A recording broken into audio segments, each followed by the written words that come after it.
Lucifer என்ற பெயரை ஞாபகத்தில் வைத்துக் கொள்ளுங்கள். அதிகமான அமைப்புகள் எல்லாம் இந்த லூசிபர் என்ற பெயரை வைத்துத்தான் இப்பொழுதும் செய்து கொண்டிருக்கிறார்கள். லூசிபர் என்றால் சைத்தான், இது நன்றாக விளங்கிக் கொள்ளும். லூசி என்கிற பெயர் பெண்களுக்கு எல்லாம் வைத்திருக்கிறார்கள் யூரோப்புகளில். இதெல்லாம் லூசிபருடைய சுருக்கம் தான் லூசி. உண்மையும் தான் சொல்வது.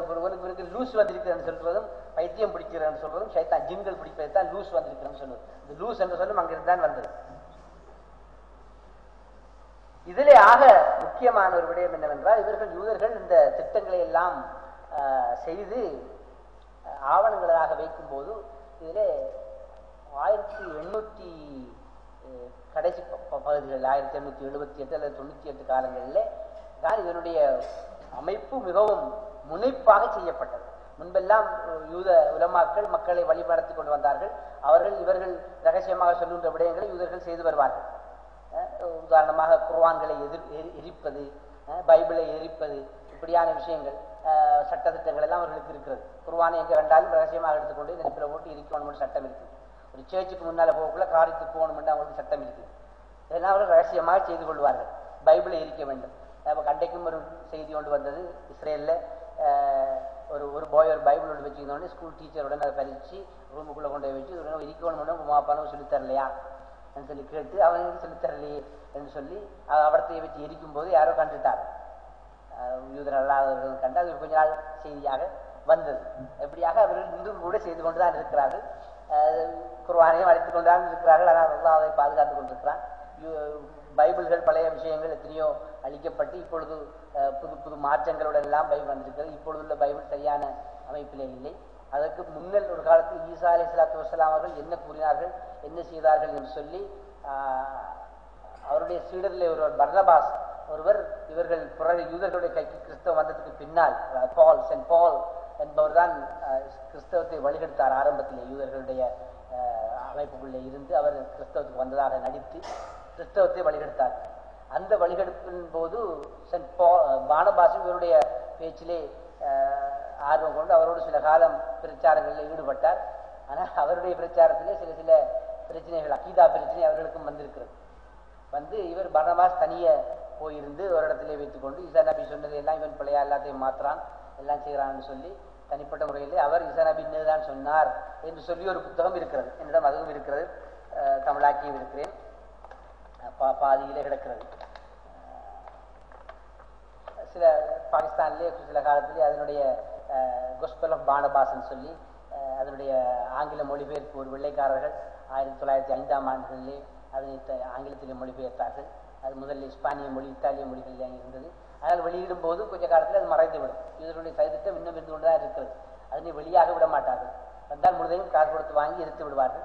அதில் 1-2 கொப்பி இப்போவும் பிரிட்டிஷ் மியூசியத்தில் இருக்கிறது.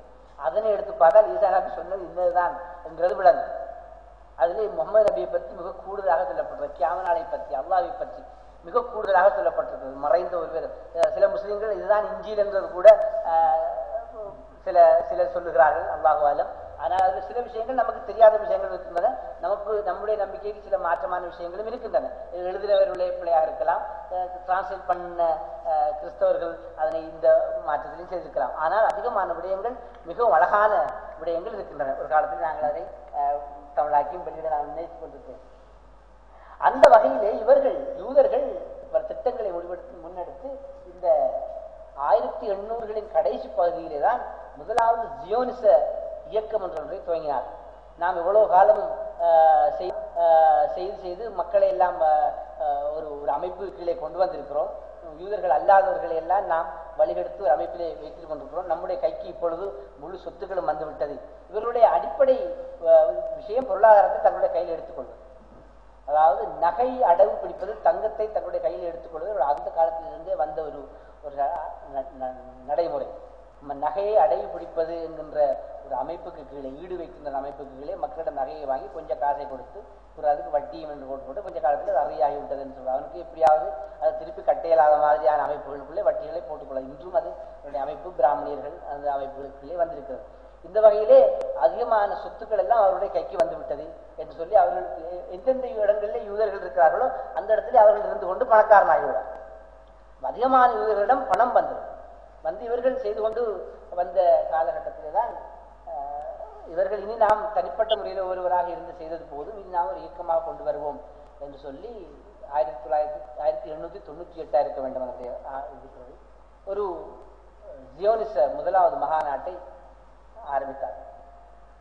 அது சம்பந்தமான சில தகவல்கள் வெளியாகிருக்கின்றன. வெளியாகி அது பல மொழிகளிலும் மொழிபெயர்க்கப்பட்டு வெளியாக்கப்பட்டிருக்கிறது. ரஷ்ய மொழியிலே ஆரம்பத்தில் வரலாறை சொல்ல போனால், ரஷ்யாவை அப்போது ஆட்சி செய்து கொண்டிருந்த சார் என்று சொல்லி ஒரு அரசர், சார் என்ற அரசர் ஆட்சி செய்து கொண்டிருக்கும் போது 1890 அவருக்கு ஒரு மகள் இளவரசி ஒருவர் இருந்தால், அவவும் நாட்டினுடைய விஷயங்களுக்காக நாட்டினுடைய உளவு வேலைகளை அவவும் பார்த்தான். அப்போ அவள் பிரான்ஸில் போய் உளவு வேலைகள் பார்த்து கொண்டிருக்கும் போது யூதர்கள் மிக கடுமையாக சதி செய்கிறார்கள், உலக நாடுகளுக்கு எதிராக இருக்கின்ற தகவல்கள் எல்லாம் தெரிய வந்து ஒரு யூதனை நண்பனாக பிடித்து ஏதோ ஒரு விஷயங்களை வச்சு அவருக்கு கொஞ்சம் காசை கொடுத்து உங்களோட ரகசியங்கள் எல்லாம் வெளியாக்குங்க அப்படின்னு சொன்னோன்னு அவன் சொல்லியிருக்கான். பெருசாக சொல்றதுக்கு இல்லை, என்கிட்ட ஒரு டாக்குமெண்ட் இருக்குது. இப்போ ஒரு 10-15 வருஷத்துக்கு முதல்ல தான் எங்களோட மீட்டிங்கில், சுவிட்சர்லாந்தில் நடந்த ஒரு மீட்டிங்கில் யூதர்களில் முக்கியமானவங்கெல்லாம் ஒன்று சேர்ந்து இப்படி ஒரு திட்டம் ஒன்றை போட்டிருக்கிறாங்க, அதில் வேணும்னா ஒரு டாக்குமெண்டோட தாரன் அப்படின்னு சொல்லி அவன் கொடுத்திருக்காங்க. ஏதோ ஒரு வகையில் மடக்கி போட்டான். அந்த இடத்தாவை பார்த்தா மிகவும் பயங்கரமான திட்டம். அதிலே அவர்கள் மனிதர்களை 2 வகையாக பிரிக்கிறார்கள். ஒன்று யூதர்கள், அடுத்து யூதர் அல்லாதவர்கள். யூதர் அல்லாதவர்களுக்கு ஆங்கிலத்திலே ஜென்டைல் சொல்லுவார்கள், கோயிம் என்று சொல்லி அவருடைய யூத ஹீப்ரு மொழியிலே சொல்லுவார்கள். இந்த ஜென்டைல்ஸை நாம் எப்படி மடக்கி உலகம் கொண்டோலுக்குள்ள கொண்டு வந்து இப்போ நாம் இந்த வரைக்கும் கொண்டு வந்துட்டோம் என்று சொல்லி முழு திட்டத்தையும் அதில் எழுதி வைத்திருக்கிறார். எழுதி வைத்து அந்த ரகசியம் கிடைத்த உடனே இது ஒரு மிகப்பெரிய தகவல் என்று சொல்லி அதை எடுத்து அதை இன்னொருவருக்கு கொடுத்து, இவர்தான் அந்த இயக்கத்தை உருவாக்கிய யூதர், இவருடைய ஹேர்சல் சொல்லி. இப்பொழுதும் இஸ்ரேலிலே ஒரு மலை இருக்கிறது, அந்த மலைக்கு இவருடைய பெயரை வைத்திருக்கிறார்கள், ஹேர்சல் மவுண்டைன் சொல்லி. இவருக்கு மிக கண்ணியம் கொடுத்து கொண்டிருக்கிறார்கள் என்றால் இவர் தான் இப்பொழுது இந்த சதித்திட்டத்தினுடைய அடிப்படையிலே வந்து கொண்டிருக்கிற நிகழ்வு அனைவருக்கும் அடித்தளம் போட்டவர் இவர் தான். ஆரம்பத்திலே தனிப்பட்ட முறையிலே ஒருவன் உலக நாடுகளிலே செய்து வந்த விஷயங்களை எல்லாம் ஒன்றுபடுத்தியவர் என்று சொல்லி சொன்னார். அதனுடைய சில வரலாறுகளை நான் இப்பொழுது சொல்லுகிறேன். இந்த இளவரசி அதனை எடுத்து உடனே அரசனுக்கு அனுப்பி வைத்தார். அனுப்பி வைப்பதற்கு அரசனுக்கு அது போகும்போது அரசனுக்கு இடையிலே உள்ள அமைச்சர் ஒருவருடைய கைக்கு போனோடனே அவர் யூதர்களுடைய கையாளாக இருந்திருக்கிறார். அவர் இதனை அரசனுக்கு அனுப்பவில்லை. எனவே அது அப்படி அமர்ந்து விட்டது. இவர் திரும்ப இங்கே நாட்டுக்கு வந்து விஷயங்கள் எல்லாம் வெளியில வாரத்துக்கு இங்கே வந்து சேர்ந்தோடனே அரசன் மகள் வந்தோடனே மகளை அரெஸ்ட் பண்ணான். அரசனுக்குள்ளேயும் அங்கே அவனுள்ள ஆதிக்கம் இருந்திருக்கிறது. ஆலோசகர் என்ற ரீதியில், நண்பர்கள் என்ற ரீதியில், வேலைக்காரர் என்ற ரீதியில், இப்படியாக அரசனும் அதுக்குள்ள மாட்டு. அப்போ இவ மகளை பற்றி ஒரு மோசமான ஒரு நிலைமை உண்டு. அவர் புத்தகம் ஒன்று வெளியாகி இருக்குது. அவள் அரசனை பற்றி ஏசி எழுதின மாதிரி ஒரு புத்தகம் ஒன்று வெளியாகி அவரோட மகளில் வேலையும் போட்டோடனே அவள் அரெஸ்ட் பண்ணி சிறையில் போட்டாச்சு. அப்போ அவள் இதை எப்படியோ அந்த டாக்குமெண்ட்டை கையிலையும் வச்சு கொண்டு தான் பாப்பாவை சொல்லலாம்னு நினச்சி கொண்டு இருந்தால் பாப்பா கொடுத்தார். சிறையில் போட்டிருக்கிறார், என்ன செய்கிற யார்ட்டையும் சொல்லிக் கொள்ளாது.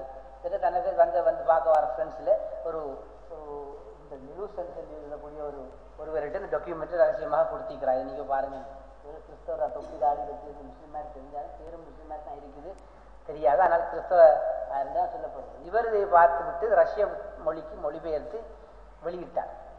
அது நண்பர்களுக்கு இடையிலே பெருசாக வெளியிடவில்லை, நண்பர்களுக்கு இடையிலே வெளியிட்டு பிறகு அதனை ஆங்கிலத்திலே விக்டர் மார்சன் சொல்லி ஒருவர் வெளியிட்டு 1905 இதனுடைய புத்தகத்தை வெளியிட்டார்.